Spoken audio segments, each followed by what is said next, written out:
Hello everyone, welcome to my another mini blog. চলো আজকে চটপট করে বানিয়ে ফেলি ড্রাই চিলি চিকেন। তার জন্য প্রথমে এখানে কেটে নিয়েছি আদা, রসুন, ক্যাপসিকাম, টমেটো, পেঁয়াজ, আলু আর কয়েকটা গোটা পেঁয়াজ। প্রথমেই আগে আদা আর রসুনগুলো পেস্ট করে নেবো। পেস্টটা হয়ে গেলে তারপর আলুগুলো ভেজে নেবো। আলু ভাজা হয়ে গেলে একে একে মাংসগুলোকেও ভেজে নিতে হবে। মাংস আর আলুটা ভাজা হয়ে গেছে, এবার একে একে সেগুলো তুলে নিতে হবে।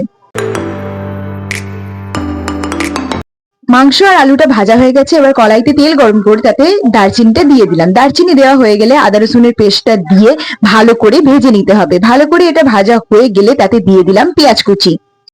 একটা টিপস তোমাদেরকে বলে রাখি, জানি তোমরা অনেকেই এটা জানো, কিন্তু কেউ কেউ আছে যারা জানে না। পেঁয়াজটা যাতে তাড়াতাড়ি ভাজা হয়ে যায় তার জন্য আমি একটু নুন দিয়ে দিয়েছিলাম। পেঁয়াজটা ভাজা হয়ে গিয়ে ভালো করে তেল ছেড়ে দিয়েছে। এবার আমি দিয়ে দেবো ক্যাপসিকাম, টমেটো আর গোটা পেঁয়াজগুলো।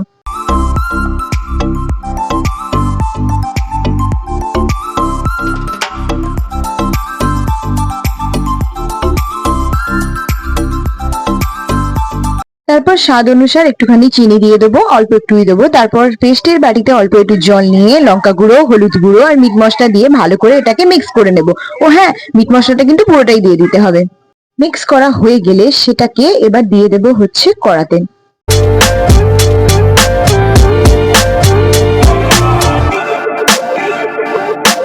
মশলাটা ভালো করে কষা হয়ে গেছে, যেহেতু মাংসটা কষতে কষতেই সেদ্ধ হবে তাই আরেকটু জল তাতে দিয়ে দিলাম। জলটা দেওয়ার পর দিয়ে দেবো স্বাদ মতো নুন।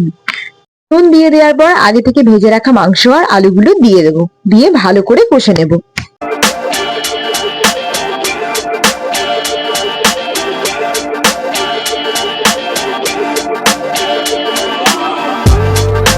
মাংসটা ভালো করে কষা হয়ে গিয়ে তেল ছেড়ে দিয়েছে, এবার এটা ঢাকা দিয়ে খানিকক্ষণ সেদ্ধ হতে দেবো।